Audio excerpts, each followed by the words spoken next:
الحمد لله رب العالمين والصلاة والسلام على أشرف المرسلين وعلى آله وصحبه أجمعين وبعد.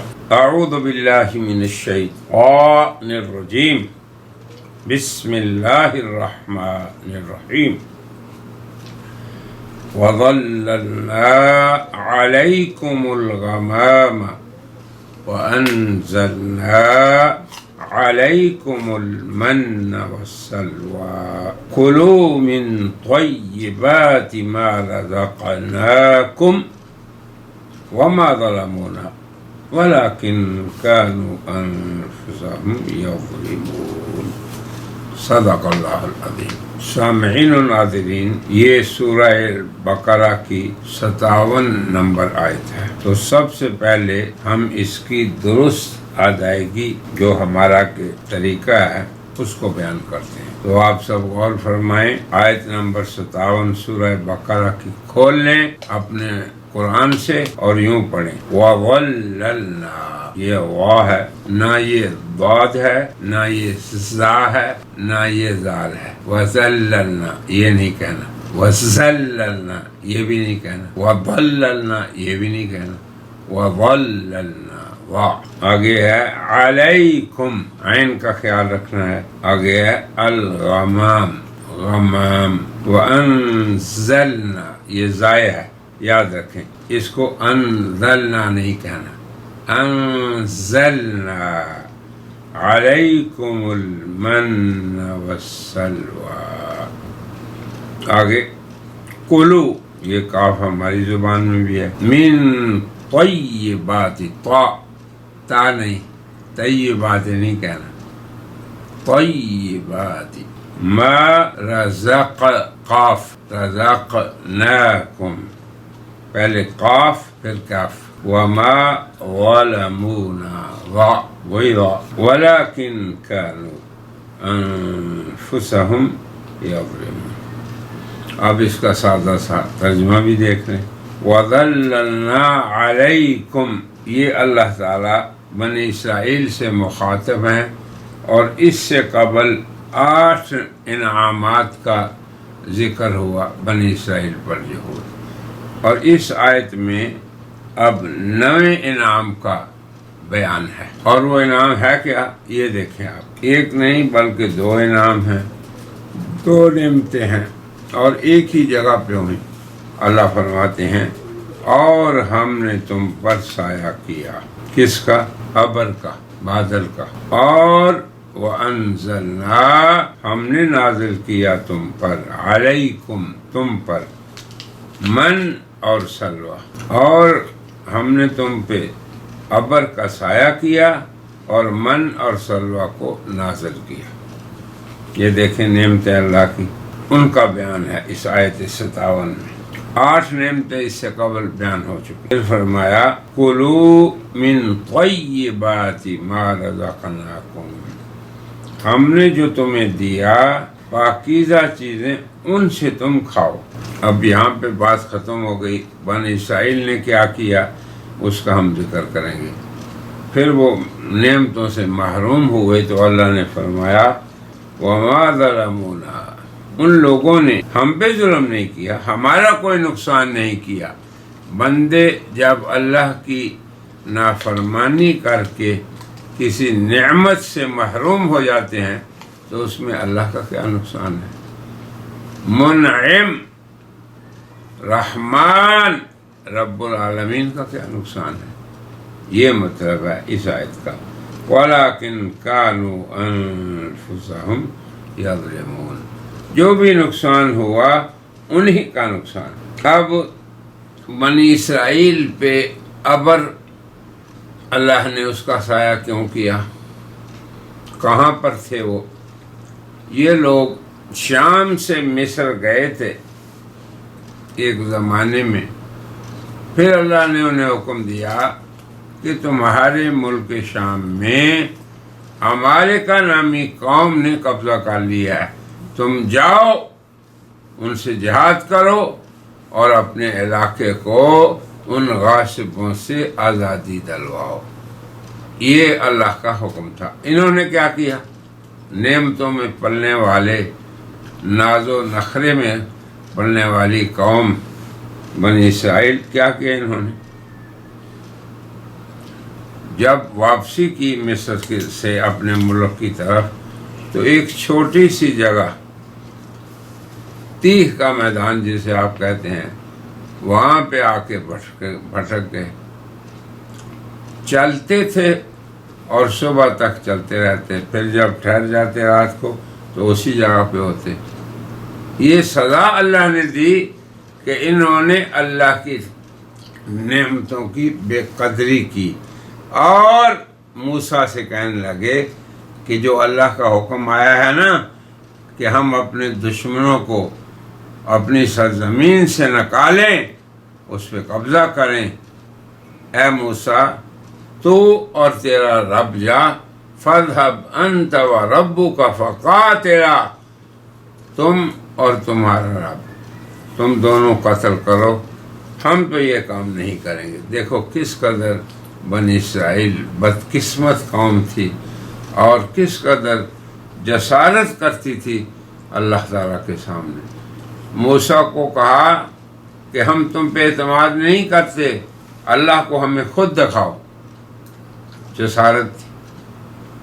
اور اس طرح یہاں بھی کہہ دیا کہ جاؤ تم اور تمہارا رب جا کے امالیکا سے قتال کرے، ہم تو یہیں بیٹھے ہیں۔ پھر اللہ نے انہیں سزا دی۔ اب یہ میدان تیہ جو تھا، اس میں نہ درخت، نہ عمارت، نہ سایہ، نہ سردی سے بچنے کی کوئی چیز، مگر اللہ نے پھر ان پہ کرم کیا۔ کیا؟ دیکھیں، وَظَلَّلْنَا، اللہ نے سایہ کر دیا۔ کس چیز سے؟ غمام، ابر سے۔ اب آپ دیکھیں کہ ابر جو ہوتا ہے، بارش جو ہوتی ہے، کبھی ایسا بھی ابر ہوتا ہے، یعنی دو قسمیں اس کی، کہ جس میں بخار یا دخان وغیرہ جم جاتے ہیں، اور دوسرا ابر وہ ہے جو عالم غیب اور عالم مثال سے بغیر کسی سبب کے برائے نعمت کے طور پہ ظاہر ہو جاتا ہے۔ حضرت ابن عباس رضی اللہ عنہ فرماتے ہیں کہ اللہ نے ان پہ ایسا ابر نازل کیا جو دوسری قسم کا تھا۔ کون سا ابر؟ جس ابر میں اللہ نے فرمایا تھا کہ یہ اس ابر کا انتظار کرتے ہیں کہ جس میں اللہ کے فرشتے اور اللہ تعالیٰ کی ذات گرامی ظاہر ہو۔ مگر یہ بھی ایک نعمت تھی ان پہ، غمام، ابر۔ اور دوسری نعمت کیا تھی؟ کہ وہاں پہ کوئی کھانے کی چیز، پینے کی چیز نہیں اگتی تھی، نہیں موجود تھی، تو اللہ نے آسمان سے ان کے لیے کیا کیا؟ نازل فرمایا من، تنجبین، والسلویٰ، اور بٹیر نما چیز۔ اب آپ دیکھیں، من یہ بھی بنی اسرائیل کی عقل اور فکر کا علاج تھا کہ یہ لوگ خواہ مخواہ حیران و سرگردان نہ رہیں اپنی افکار عقائد کے باب میں، اس کا بھی اللہ نے ساتھ علاج کر دیا۔ اور دل کی کساوت کے لیے چونکہ سلوہ، بٹیر کا گوشت مفید ہے، تو اللہ نے وہ بھی نفع والی چیز دے دی۔ اسی میدان تیہ میں 40 سال تک حیران و سرگردان رہے، مگر جب اللہ کا حکم جہاد کا تھا تو اس کے لیے کہہ دیا اے موسیٰ تو اور تیرا رب جا کر یہ کام کر۔ اب یہ جو میدان تیہ تھا، مصر اور شام کے درمیان چند کوسوں پہ یہ مشتمل تھا، کوئی لمبی زمین نہیں تھی۔ یہ لوگ اپنے وطن مصر جانے کے لیے دن بھر سفر کرتے اور رات کو کسی منزل پر رک جاتے، تو صبح یہ ہوتا کہ دیکھتے جہاں سے چلے تھے وہیں ہیں۔ اب اللہ کی بھی آزمائش ہے، قوموں کو ان کی بدعمالیوں کی مناسب ابتلا میں مبتلا کر دیتا ہے، تو ان کو اس میں مبتلا کر دیا، حتیٰ کہ 40 سال سرگرداں اور پریشان اسی میدان میں پھرتے رہے۔ مگر اللہ کا یہ انعام بھی ان پر اسی میدان میں ہوا، کیا؟ ابر کا سایہ اور من و سلوہ سے غذا۔ اللہ اکبر! دیکھیں کس قدر اللہ کی نعمتیں تھیں اس قوم پہ، اور کس قدر اللہ نے ان کو اپنی حفظ و امان میں رکھا، اور کتنے ناز و نخرے ان کے برداشت کیے۔ اللہ اکبر! اللہ تبارک و تعالی نے اس نعمت کا ذکر اس آیت میں کیا ہے۔ اب دیکھیں ہمارے لیے بھی اس میں درس عبرت ہے۔ ہم لوگ جب اللہ کے احکام سے آزمائے جاتے ہیں، ہمیں اللہ تعالیٰ کسی کام کے کرنے کا حکم دیتے ہیں، وہ از قبیل جہاد ہو کہ جاؤ فلاں ظالم قوم سے تم قتال کرو، تو ہم کیا کرتے ہیں؟ سوچنا چاہیے ہمیں۔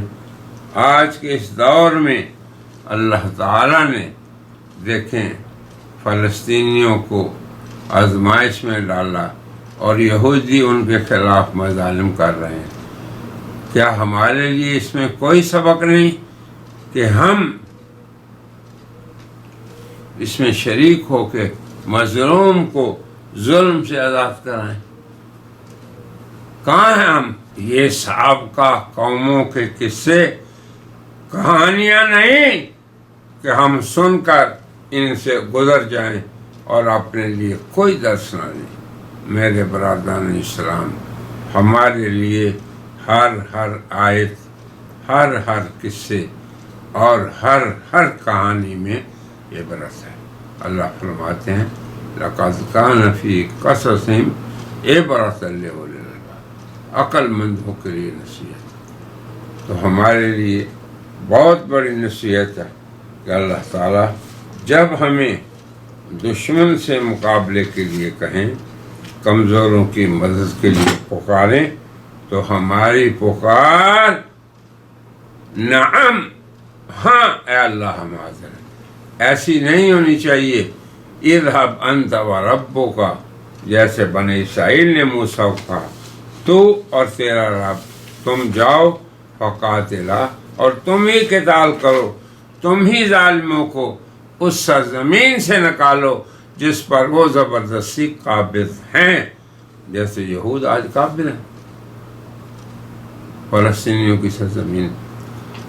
تو ہمیں کیا کہنا چاہیے کہ جاؤ تم اور تمہارا رب؟ نہیں، بلکہ ہمیں وہ کہنا چاہیے جو حضرات صحابہ نے کہا۔ اور یہاں پہ اس آیت سے یہ بھی معلوم ہوتا ہے کہ حضرات صحابہ پہلے انبیاء کے صحابہ سے کس قدر قوی ایمان والے تھے۔ وہ کہتے کہ اے نبی، اے رسول صلی اللہ علیہ وسلم، ہم ایسے نہیں کہ آپ کو یہ کہیں گے کہ آپ اور آپ کا رب جائے، بلکہ ہم آپ کو یہ کہتے ہیں کہ آپ نکلیے، ہم آپ کے ساتھ قتال کرنے والے ہیں۔ یہ ہے نمونہ اے میرے برادران اسلام ہمارے لیے۔ پھر پہلے انبیاء کی امتوں نے، صحابہ نے نبیوں سے معجزات طلب کیے، خوارق عادت چیز طلب کی، تب ہم آپ کو مانیں گے، تب ہم آپ کے ساتھ جائیں گے۔ مگر حضرات صحابہ کرام کو جب اللہ کے نبی کوئی مشکل حکم دیتے تو وہ کبھی آپ سے ایسا مطالبہ نہ کرتے جو خرق عادت ہوتا، یہ نہ کہتے کہ یہ معجزہ ہمیں دکھائیں۔ یہ فرق ہے حضرات صحابہ کرام میں اور پہلے انبیاء کے ساتھیوں میں۔ تو ہم پہلے انبیاء کے ساتھیوں کے پیروکار نہیں، بلکہ اپنے پیغمبر حضرت محمد رسول اللہ کے ساتھیوں کے پیروکار ہیں۔ ہمیں اللہ نے حکم دیا آمنو بمثل ما آمنتم بھی، تم اس طرح اللہ اور رسول پہ ایمان لاؤ جیسے حضرات صحابہ ایمان لائے، تو ہمارے لیے قدوہ موسیٰ کے اصحاب نہیں بلکہ محمد صلی اللہ علیہ وسلم کے اصحاب ہیں۔ اس لیے ہمیں سوچنا چاہیے کہ اس وقت اللہ کا کون سا حکم ہماری طرف متوجہ ہے۔ میری دعا ہے کہ اللہ تعالیٰ مسلمان امت کو خواب غفلت سے جگا دے اور وہ اصحاب محمد کا نمونہ پیش کریں، اصحاب موسیٰ کا نہیں۔ اللہ تعالیٰ سے دعا ہے کہ اللہ تعالیٰ امت کو کھڑا کرے اور ہم کو سمجھ عطا فرمائے۔ وآخر دعوانا ان الحمد للہ رب العالمین۔